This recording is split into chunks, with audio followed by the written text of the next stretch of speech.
circle them all and then we'll go through those. 6. 9 and 6.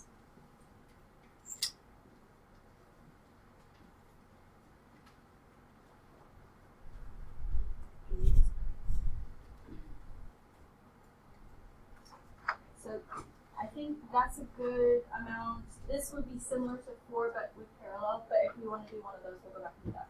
So in the first two sections, write the equation of any line that's parallel or perpendicular. You're just going to write another line based on whatever it says. So if this one's perpendicular, my slope has to be flipped and positive. So I'm going to start that off. Y equals 5 over 4x. And then you can pick whatever y-intercept you want. So give me some number. 2 plus 2. That would be an equation that is perpendicular to the original. Questions on that?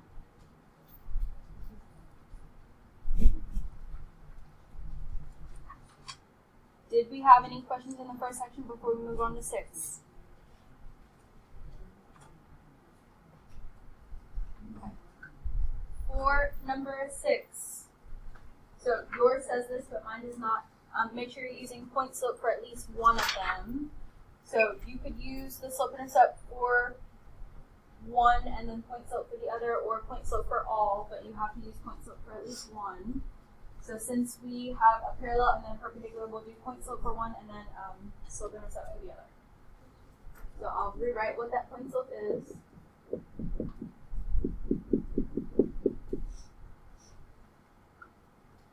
So for number 6, if we have something that's parallel, we want to write an equation that's parallel to this one. We cross out that y-intercept because I don't need it. I know this is going to be my m because it has to be the same. And then I'm going to use that point slope. So I'm going to use these numbers, y, you can say minus a -2 or go ahead and make that a plus, equals 1/5 times x minus a -5, or you can go ahead and make that a plus. If you do the minus minus, change it to a plus before you start doing the rest of the work. Then we could distribute the 1/5. So we have 1/5 x, and then the 5s would cancel, just leaving 1. And then our last step, get y by itself, so get rid of 2 by subtraction. So that y equals 1/5 x minus 1. So that equation would be parallel to the original, and if I graphed this on Desmos, I could see it would go through that point. Questions on that one? Or do we want to see that in Desmos so you know how to check it? Yes. I don't know if I have this book there. No, I can do that.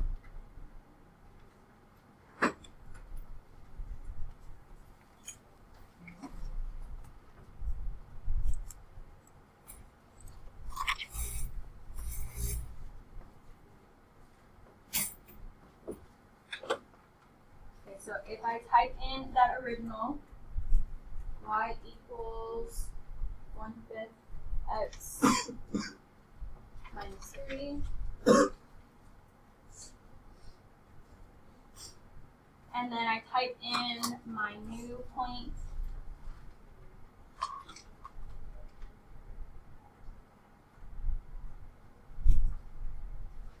and I can show you how to actually make sure this is good, but I'll also just put this in to see if this works. So if I put in that y equals 1/5 x minus 1,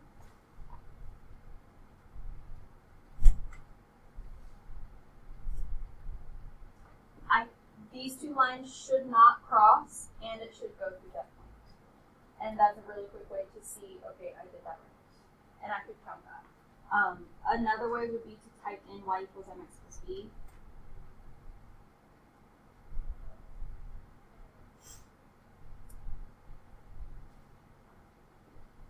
add in all the sliders, change your slope to the same thing, and then move the b until it goes to that point. So let's.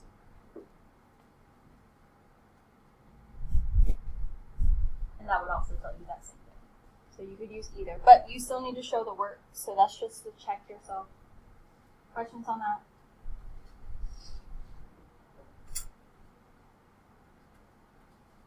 Number 8. So number 8 we'll do using our slope-intercept form. So this would be our x, this would be our y. If our slope has to be perpendicular, what would our new slope be?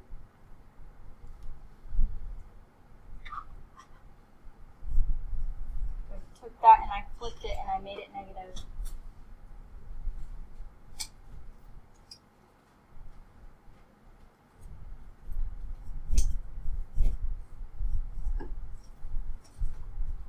What number would that be? -7. So again, I'm not using the y-intercept in the equation. I can cross that out. I'm really not using that slope either, so you can cross the whole thing out. I am going to use the slope, so if I'm using my slope-intercept form, that'd be -5 equals -7 times 1 plus b. And then I multiply -7 and 1. And then add 7 on both sides. So that b equals 2. And I would rewrite my entire equation. Y equals -7x plus 2. And the Desmos will work the same thing, same way with this one. Questions on that?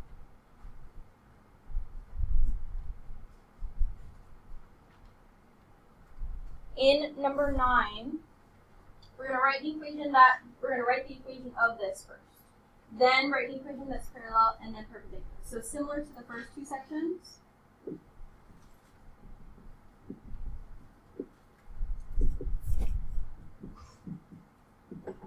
So for the original, I need to find what is my y-intercept and find what my slope is. So I'm going to try to find points where it crosses the grid lines exactly and make sure that follows all the way through.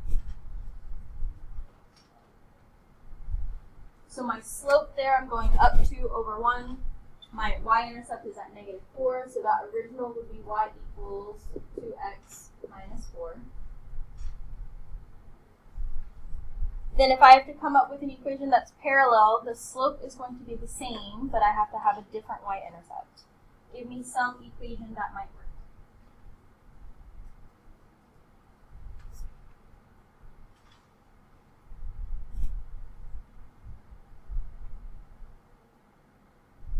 Start off y equals, what would that slope be if it's parallel?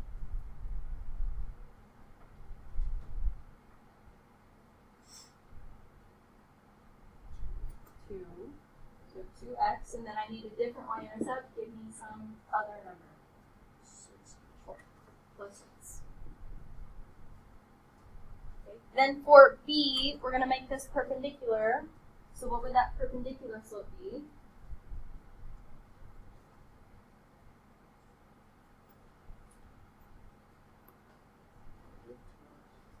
Not -2, but take that and flip it. -1/2 x. And then give me some y-intercept. It can be the same, it can be different, doesn't matter. Plus 8.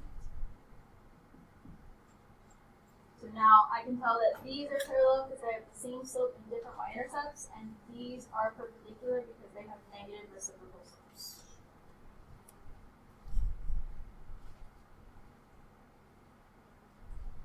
Okay, let's move on to the word problems.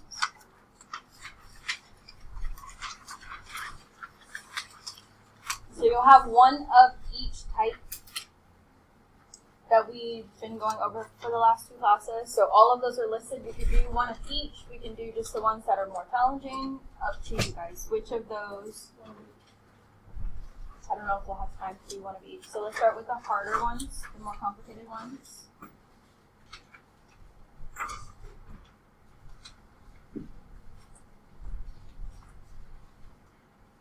So let's start with 15. So when Emma went bowling, it cost $4.95 per game, plus a one-time fee to rent shoes. Emma played 5 games and paid $32. Write and solve a linear equation to find the cost to rent shoes. So what variables are we given? Because I know this is a per, this is going to be in y equals mx plus b format at the end. So what variables are we given?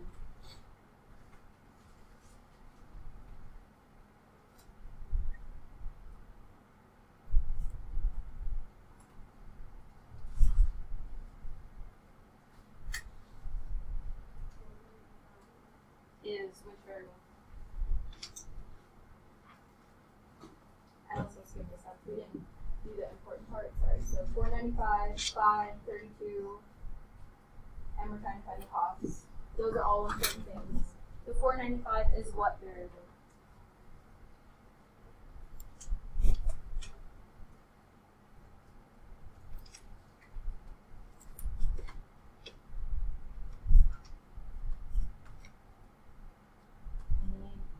Some of you to participate. What would that be? Which of these variables would that be? M. Because of the per. Okay. It says something about a one-time fee, which would be our b. We don't know what that is though. So because we don't have a b, that means we're going to be using our point slope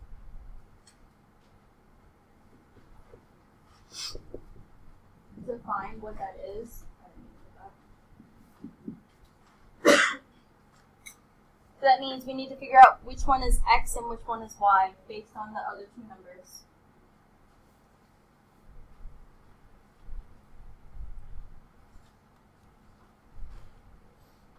So y is usually a total. Which of those numbers is your total?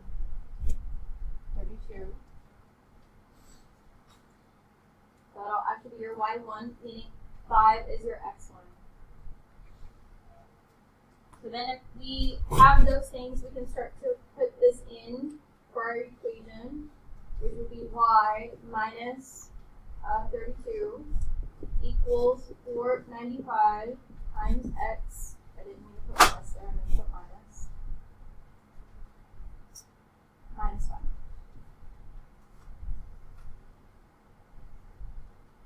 So that would be our original equation to start. I would accept this or what we're about to solve to get.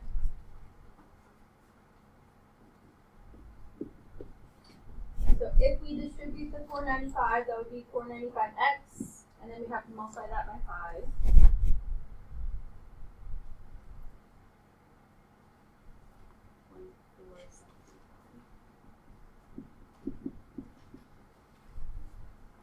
And then add 32 to that.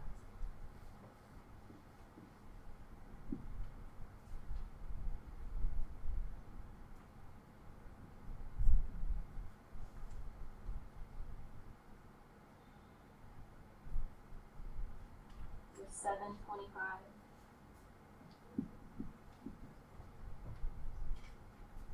So you can either put the original that you used to solve, or after you solve to get your equation, that in for the equation box. Then our solution, we're looking to find the cost to rent shoes. What would tell us that?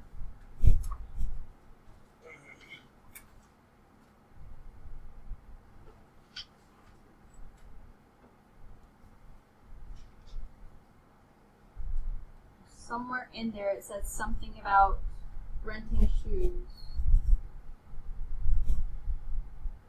Where else did we see that? The cost to rent shoes. That's what we're looking for. Where else did we see that?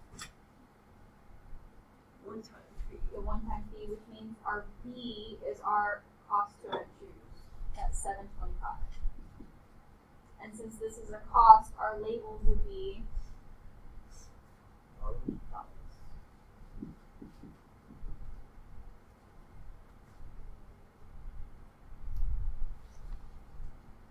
have any questions on that one.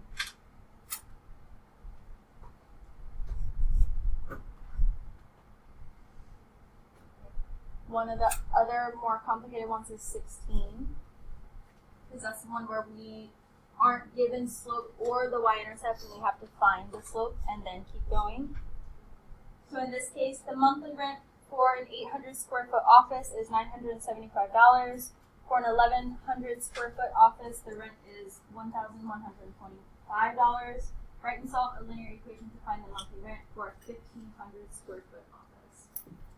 So important information, we have the 800 square foot, we have the $975, we have the 1100 square foot, that's $1,125, and then we're looking to find the monthly rent for $1,500.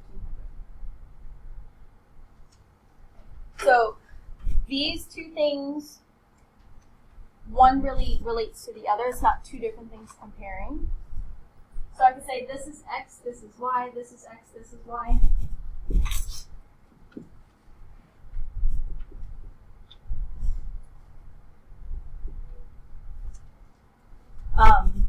Also, I know this one's x and this one's y because the cost depends on the square footage. Whatever depends on the other is y. So we can use those numbers and find slope.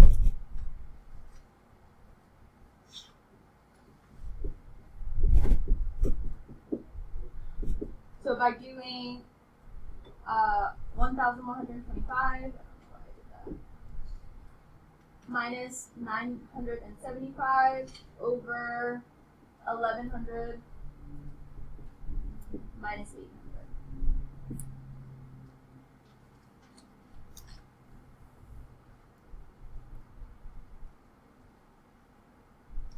And then we're going to find that slope. So let's subtract.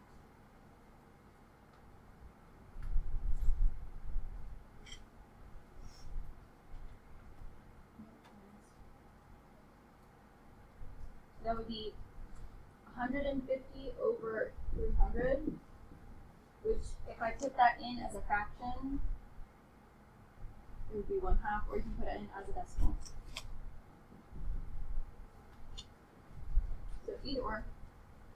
So that helps us find our slope. That would be the cost per square footage. Now we still need an equation in order to get the last part. So now we go into our point slope. And let's say I use the x1 and y1 here, the 800 and the 975. So y minus our 975 equals our slope 0.5 times x minus 800.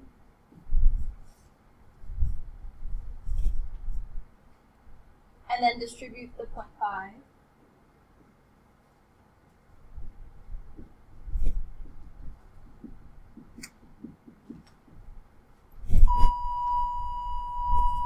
And then add 975.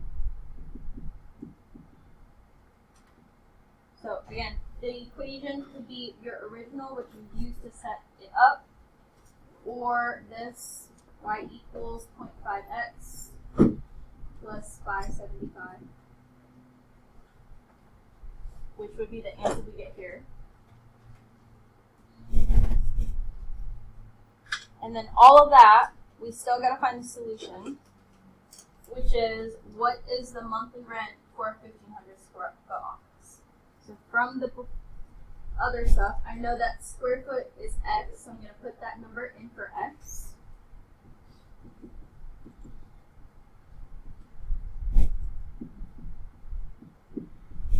To find that solution.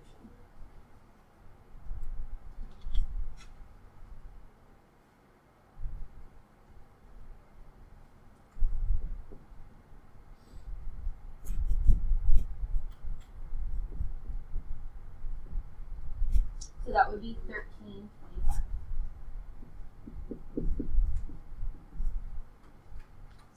I didn't talk about the y-intercept, but that would be like your deposit fee for getting this space. And then this would be the total monthly rent for that square footage. Question? on. Those will probably be the most time consuming. The others shouldn't take as much time. We'll very briefly start 17 before lunch. And Brienne's piggy bank has all nickels and dimes. The total value of the money in her piggy bank is $7.80. Brienne has 66 nickels. Write and solve a linear equation to find the number of dimes she has. So these are comparing two different things that aren't related. Nickels and dimes have nothing to do with each other. So that's going to be your ax plus by equals c.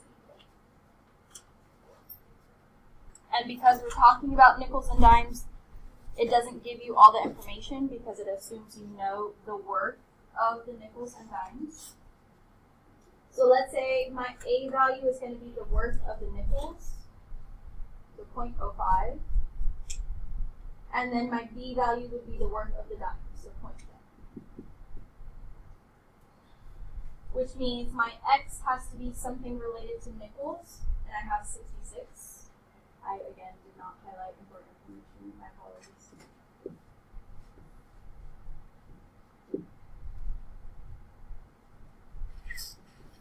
And the number of dimes would have to be 1. And in this case, our C is our total, so that's 780. So we could set up that equation to look like 0.05 times 66 plus 0.10y equals 780. And that would be your equation.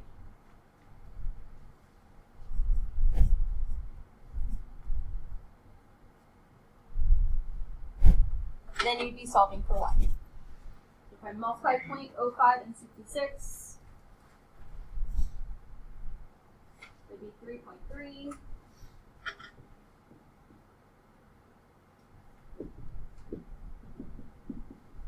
And we can solve for y by subtracting.